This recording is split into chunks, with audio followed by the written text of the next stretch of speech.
Hello and welcome to the About to Interview podcast. I'm your host, that guy named John. This is a supplemental version of the About to Review podcast, which drops every Wednesday and covers movies, TV shows, film festivals, and more. You can follow the podcast on all forms of social media, Facebook, Twitter, and Instagram at About to Review, and make sure to subscribe on iTunes/Apple Podcasts, Stitcher, TuneIn, Blueberry, and anywhere else you get your podcasts. This show focuses solely on the conversations that I have with authors, directors, actors, and creators, and is available on YouTube as well as subscribing to the podcast. Make sure to click the subscribe button below, give a thumbs up, and check out the full show notes with links to the guests at abouttoreview.com. Let's all go to the lobby. Let's all go to the lobby. Let's all go to the lobby to get ourselves a treat. Yeah! Let's all go to the lobby. Yeah! Let's all go to the lobby. Yeah! Let's all go to the lobby. Yeah! Let's all go to the lobby.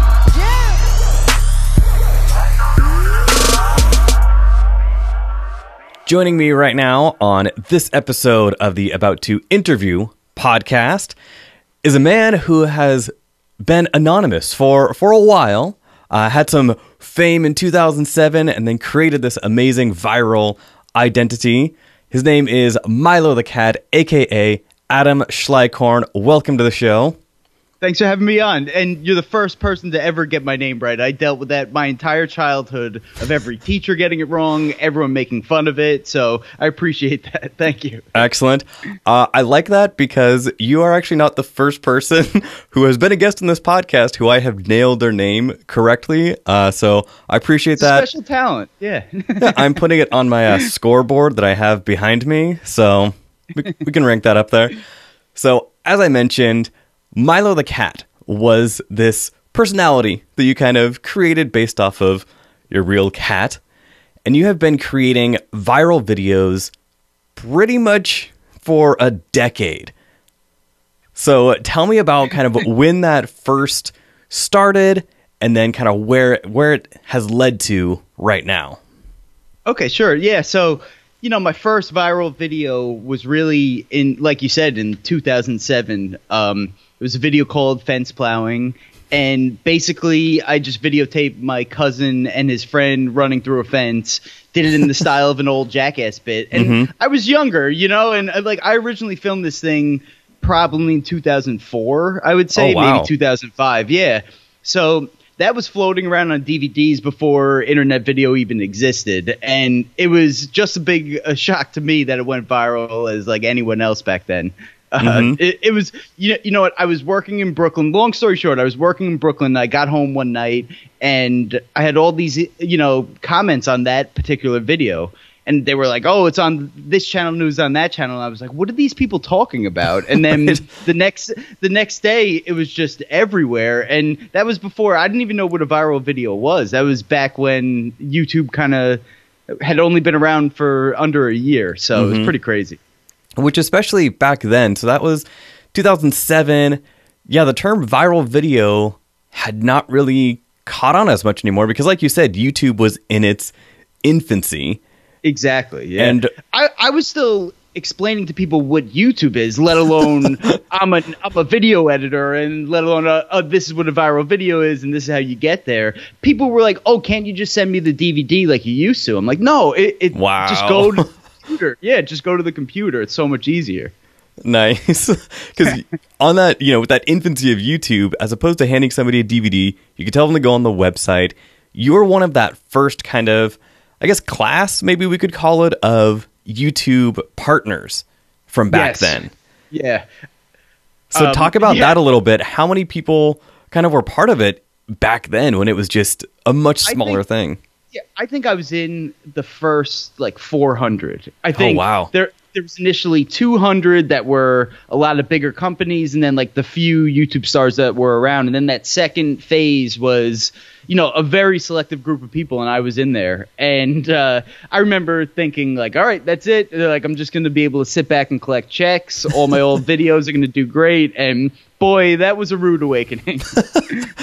Well, that is one of the things is not only were you part of that first group, but now a decade later, you have been able to, maintain and elevate that viral video status. So what do you think was the biggest thing that you recognized you needed to either change or adapt to as YouTube itself became larger and as creators became more and more common?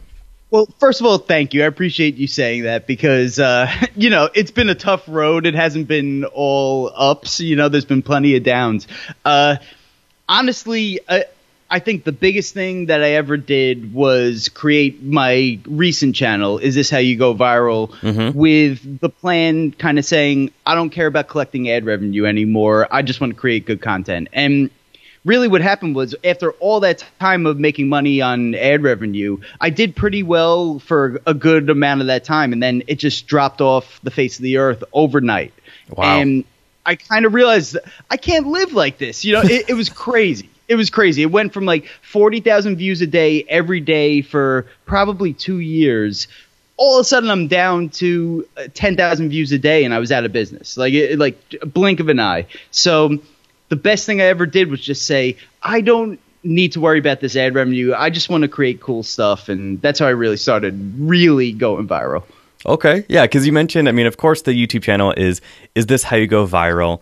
And one of the things that has really changed the game in the past couple years, the videos that have been shared all over the place are the hip-hop mashup videos with Sesame Street, Barney, the Muppets, all of those different things. And so like you kind of mentioned, when you went from making or getting 40,000 views to then 10,000, when did you kind of decide to go that route with the viral videos? Because I know you had done some stuff, like you did a Blossom thing and a Full House video. Yeah. Well, you really did your research. Thank you. Oh, of course. Come on. Now, I take this seriously, but once I appreciate that. I really do.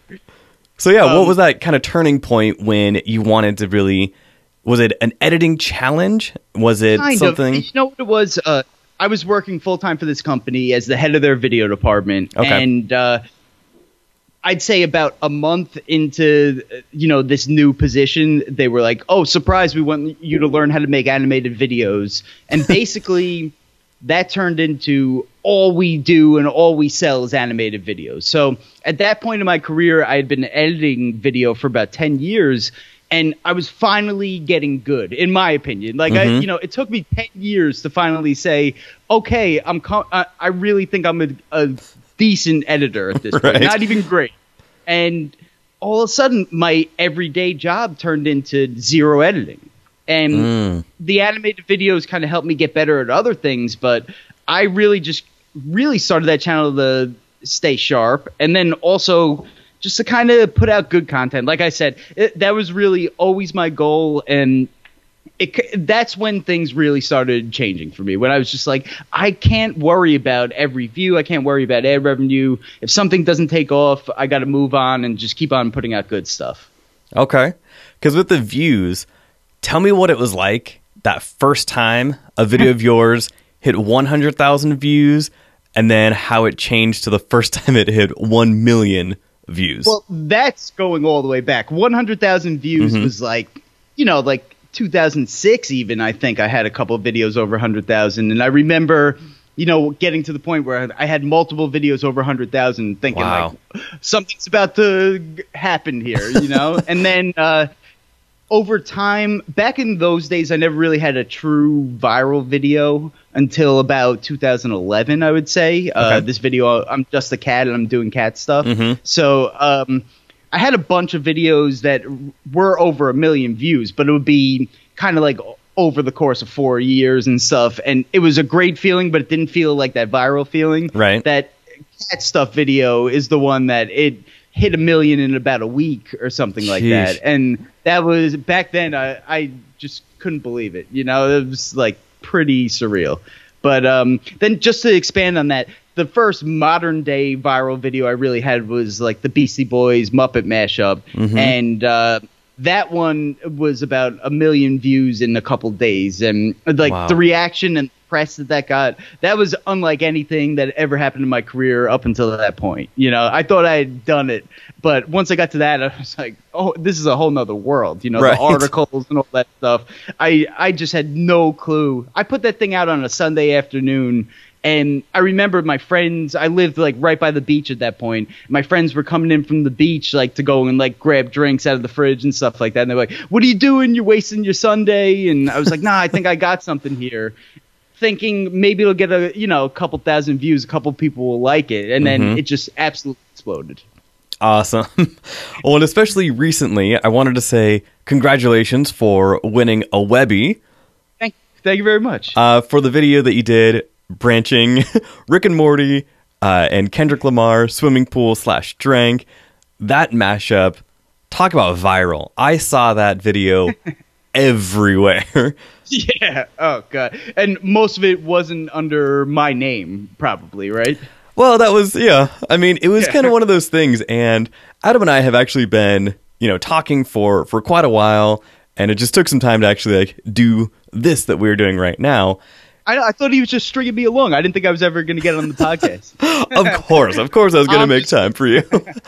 But it was one of the things where back then, I remember even saying, I would hit Adam up and be like, so I saw this video of yours on a different page, and I would tag him in it, and let him know about it.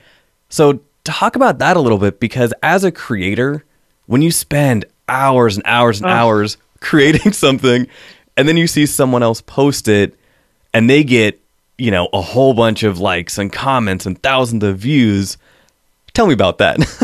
Well, first of all, I want to thank you for making me aware of those videos, because a lot of times it takes that tag for me to see it. Right. I'm not really actively searching an old video. When I first put out a video, I search it like a madman on every site and try and find who's posting it, this and that. But a video that I put out a year ago, I'm not really actively searching for ever. So I appreciate those messages from you, but I also dreaded those messages because it was heartbreaking. It was like some of these things, some of my videos have 20 million views in a place where I'm not even tagged and it's not my version. Then they put their watermark on it. And I've watched some of these pages grow from they have less Facebook followers than me. And next thing you know, they have over 100,000 because of my video.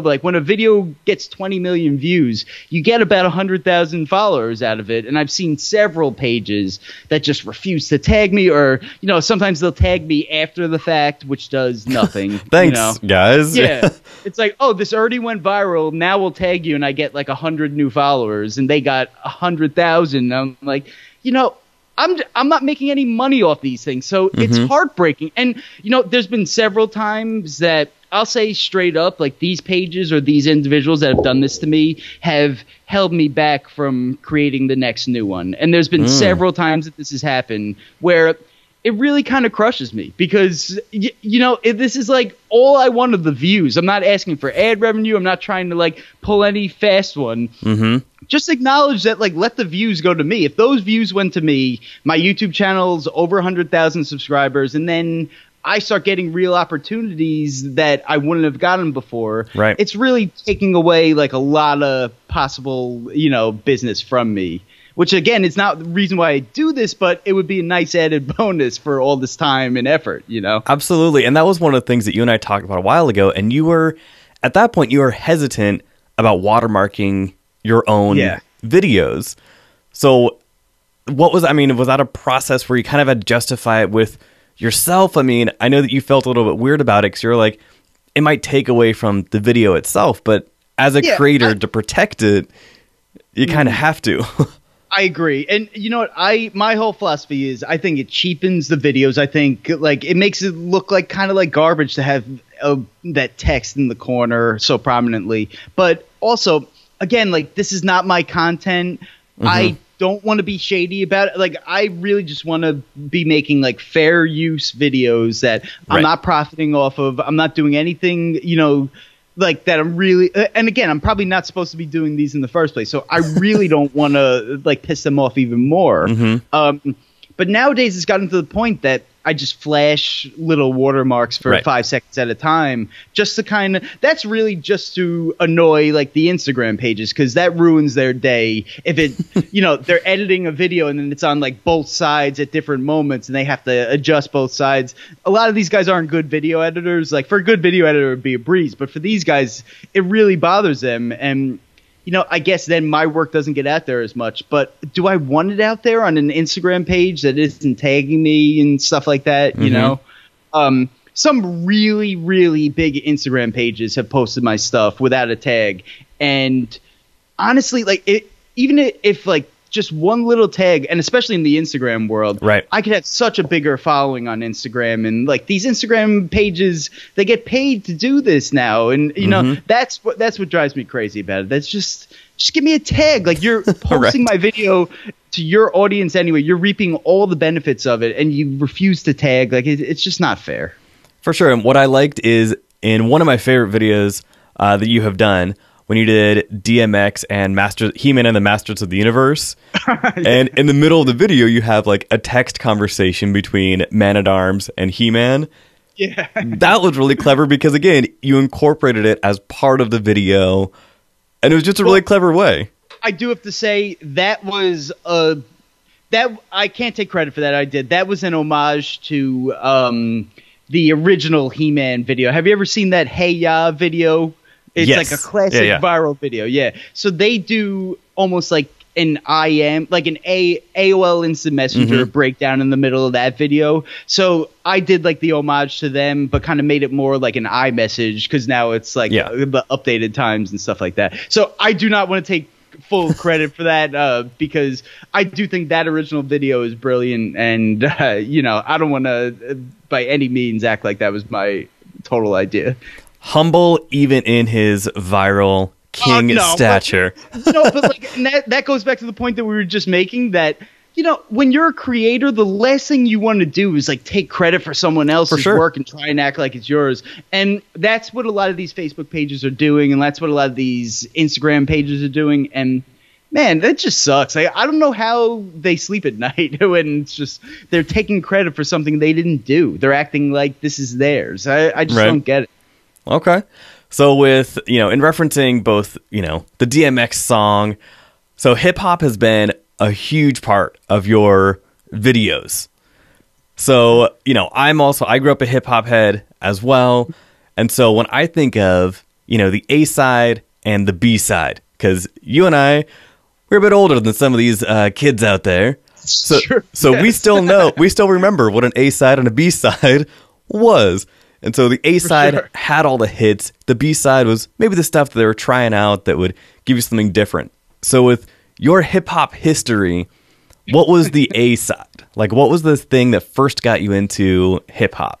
You know, I really want to have a cool answer for this, but it's not. You know, to be honest with you, it was probably like Sir Mix-a-Lot, Baby Got Back or something like that. Because, and if you think about it, like, that was probably when I, you know, I don't know exactly when. That was definitely when I was in middle school. And it was like a mainstream kind of hip hop song. And I don't want to, you know, I know a lot of these people trying to act like, oh, like my first hip hop song was Wu-Tang. And it's like, no, it wasn't. Yeah, when you're 10 years old, how were you listening to Wu-Tang when you were 10 years old before the internet? You know what I mean? So to me, it was probably songs like that. And then very quickly after that, I do want to say that my taste kind of evolved a little bit.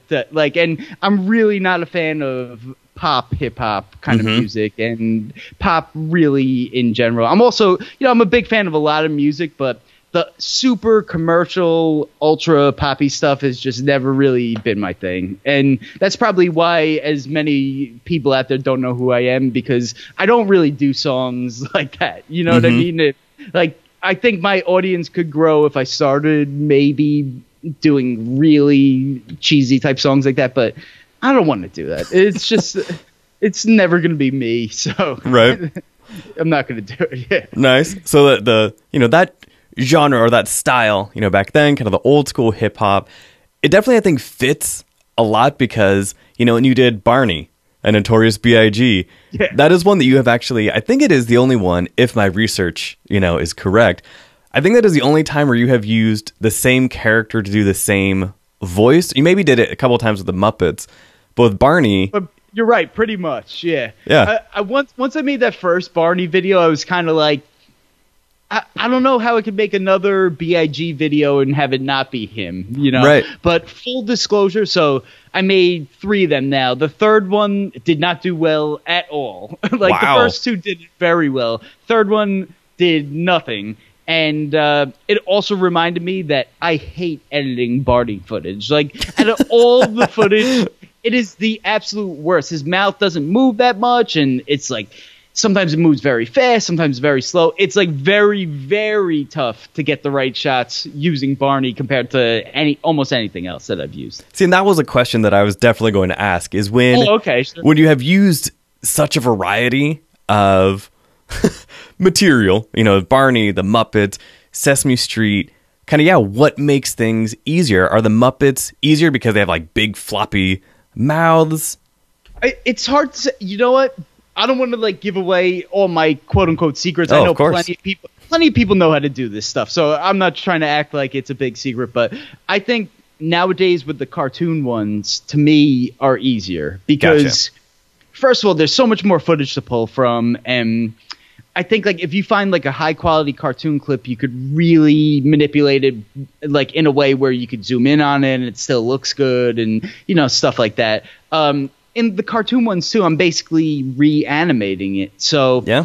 I dictate what that scene's going to do, as opposed to a Muppet one where I'm kind of like stuck with whatever they did, and then you can't really add frames to a Muppet video, otherwise it just looks like that old school like cheesy kind of thing, Like the Chuck E. Cheese robot show.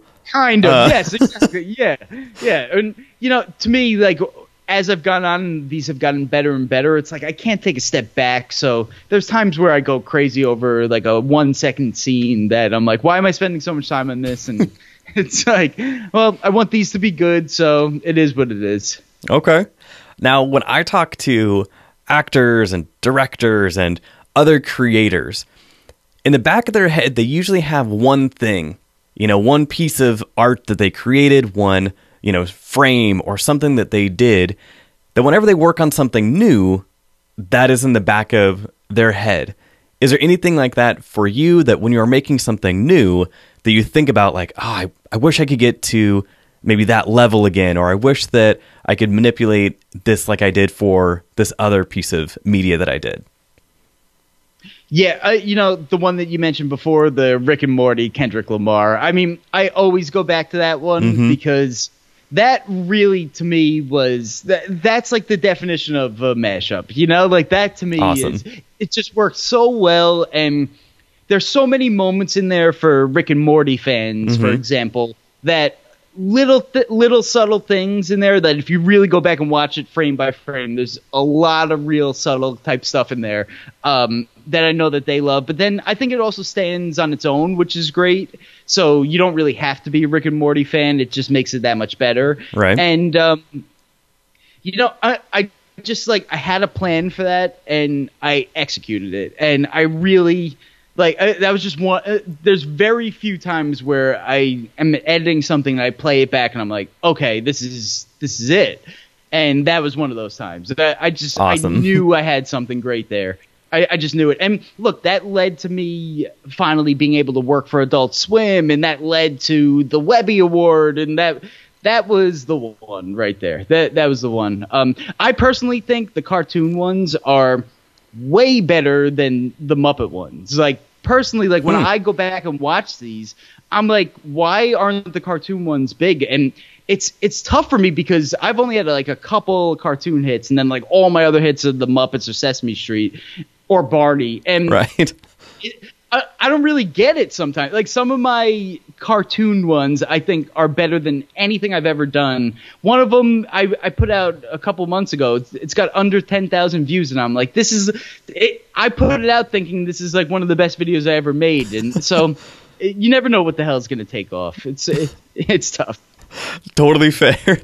Because again, you have had those viral successes where they just blew up overnight, But also being a creator, you have those ones where you put it out there thinking, all right, I got it.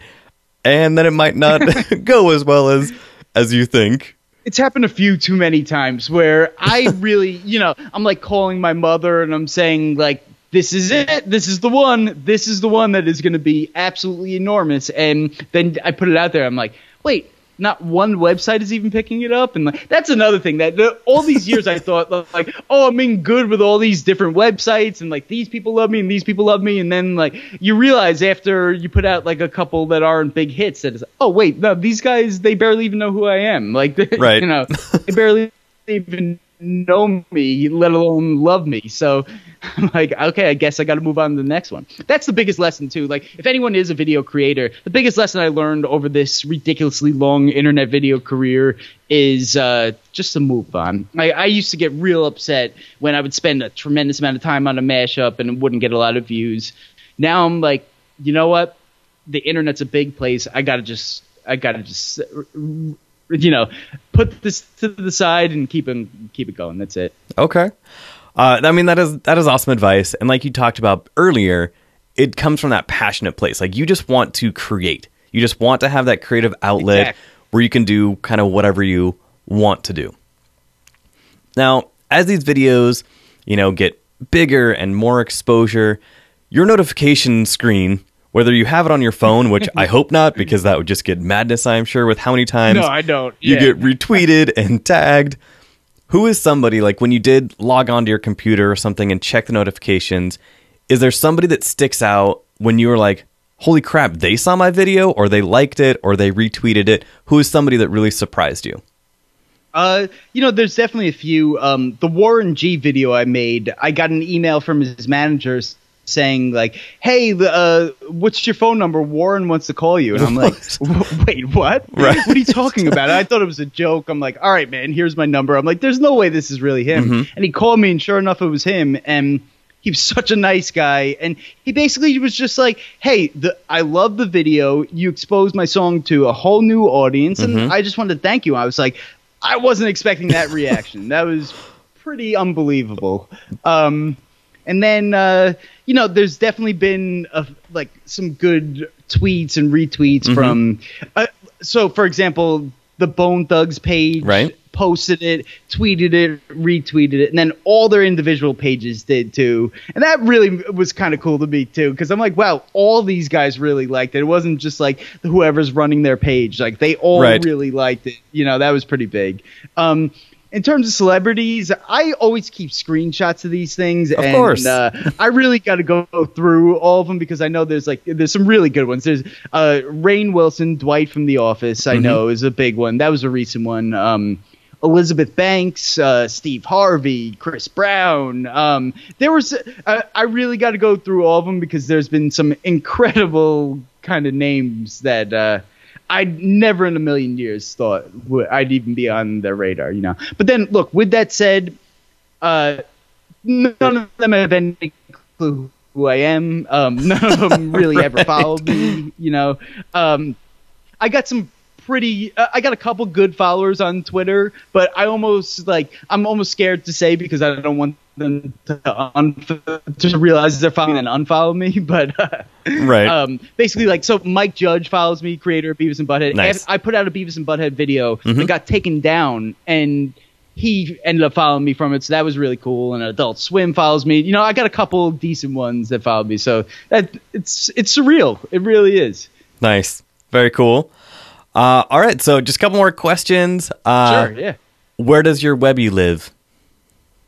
My Webby's sitting right next to me in my home office here, prominently displayed so any guest can see it because I'm not one of these Hollywood big shots that, I'm going to hide my Oscar in the bathroom. Like I'm nowhere near that level yet, so this Webby is right out in the open for everyone to see.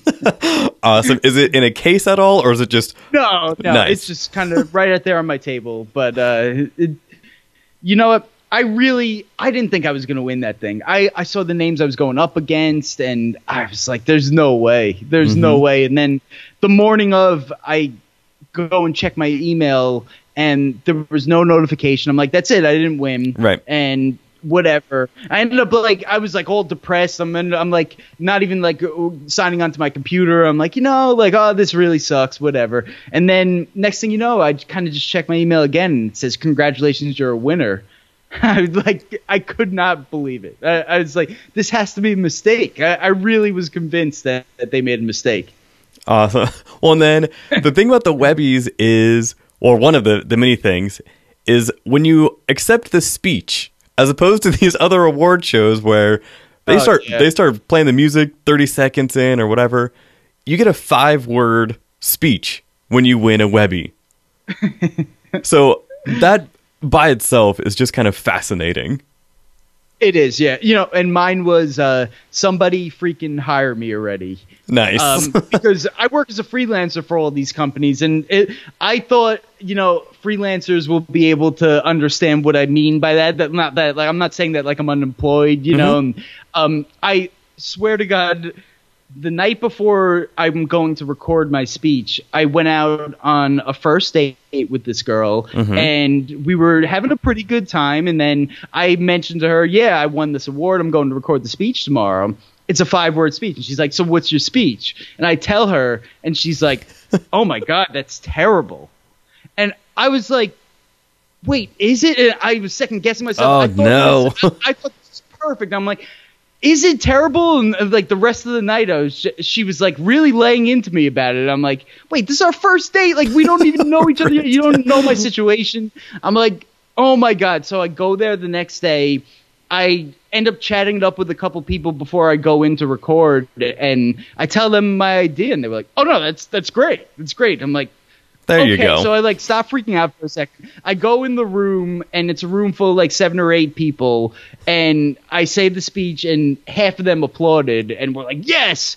And I was like, oh, what, are you guys freelancers too? They were pretty much like, yeah, all of us are. Right. So like the whole crew filming it got it, and then it was good enough that they featured 20 speeches like on like the big board during the event, and one of mine was that. So I really, I was freaking out. Like, did I make the wrong move? Like, is this the right speech? But it worked out in the long run. Nice. And even though this is not, the Shade Report or anything like that, but did you go on a second date with that person?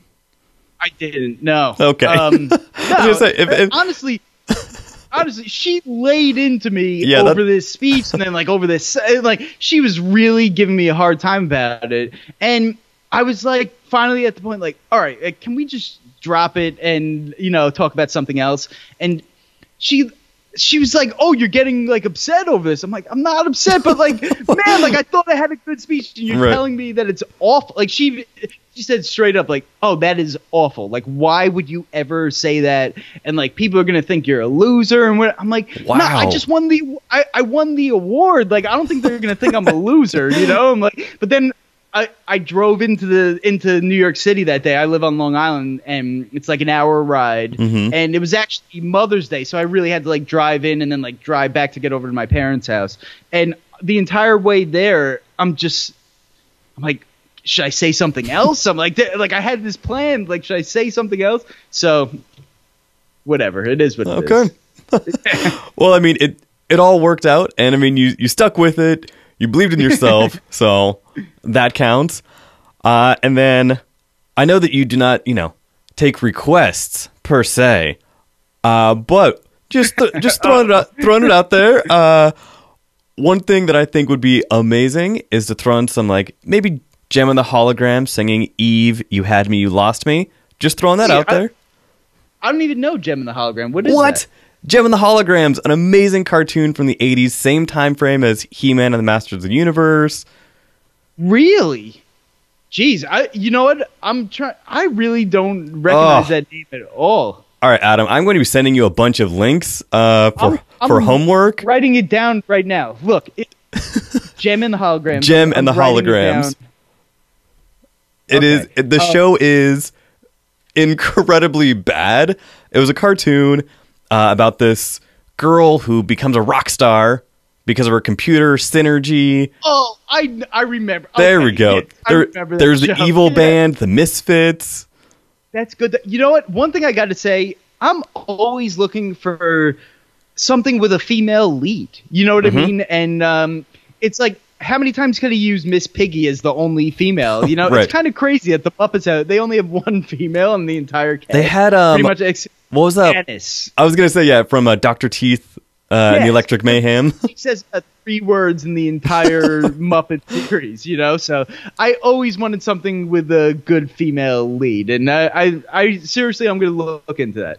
All right, I like it. And then lastly, so the YouTube channel is youtube.com/is this how you go viral. In your opinion, do you know the answer to that question? If this was 2 years ago, I would say yes, but nowadays, no, I really don't. Again, I put out some of my best content recently, and it did nothing. And, you know, it really is about getting on these damn websites and just getting, like, in front of the right audience. But no matter how much I grow, I'm not big enough to really get a video to go viral on my own. I need these websites. I need the Huffington Post. I need Mashable. I need all those sites to post these things. And then it goes a step even further. I've now learned that an article from those sites is fantastic, but you also need them to tweet it. And then that's great too. But then the ultimate is then you really need them to Facebook it. And then you need the Facebook shares to start happening. Then it's a whole thing that, man, it's just not it's getting harder and harder now. And I've been discouraged recently, but I definitely am not giving up. And, you know, I get worried that people are going to get tired of these things and they're going to be like, why are you still making them? But from what I gather from my comments and from my messages and stuff like that, people want more. So I'm going to give them more. That's it. Excellent. I mean, I have been a fan of yours for years. So, I mean, I will be watching them anytime you make them. So that part is, you know, you at least have one. You got me. So, well, I appreciate that. I really do. And I do. And I have to say that anyone that watches these things, like, you know, and people that write me, like most of the time, I'm not going to say all the time, but most of the time I write them back. And they're shocked that I even like took the time to write them back. I'm like, no, I just like, I appreciate when people are into these things and that if they're taking the time out of their day to really compliment me, like by all means, I'll write them back. If they're like half jerky about it, and then you know, I'm not gonna do it. A lot of people like writing me and telling me like your videos are good, but this is what you should be doing. I'm like, all right, you know, great. Thanks. Like again, I'm not making any money off this guy. Like you think I need your criticism? You know, like excellent. All right, and then so where can people follow you on social media? Where is the best place for them to send you a message and, you know, thank you for the work or let you know that they. No, I've been writing recently. You know how people write like "don't at me" on Instagram and Twitter. I've been writing "please at me" because, like, you know, like most of the time I'm not getting any action on there. So please at me on Instagram and Facebook. Mylo the Cat, MYLO, and on Twitter, MTC y'all, because I waited too long on the name like an idiot. Excellent. Yeah, so I will put all of those links to all of your social media information and your YouTube channel in the show notes below. So anybody listening, definitely click those links. Follow Adam. All of his stuff is hilarious. Like I said, I have been watching them for a long time. They crack me up every time. All of the editing that goes in behind the scenes is just incredible. Like it blows my mind some of the ways that you're able to have everything line up. So huge fan. I really appreciate it. And I really appreciate you having me on. And seriously, great job as a host. Like you really kept this flowing and stuff. Thanks, man. You know, I know I'm not the most interesting guy in the world, but I mean, I really appreciate you having me on. Seriously. Of course. So thank you again, Adam Schleichkorn, aka Mylo the Cat. Check him out at youtube.com/isthishowyougoviral. Let's all go to the lobby. Let's all go to the lobby. Let's all go to the lobby to get ourselves a treat.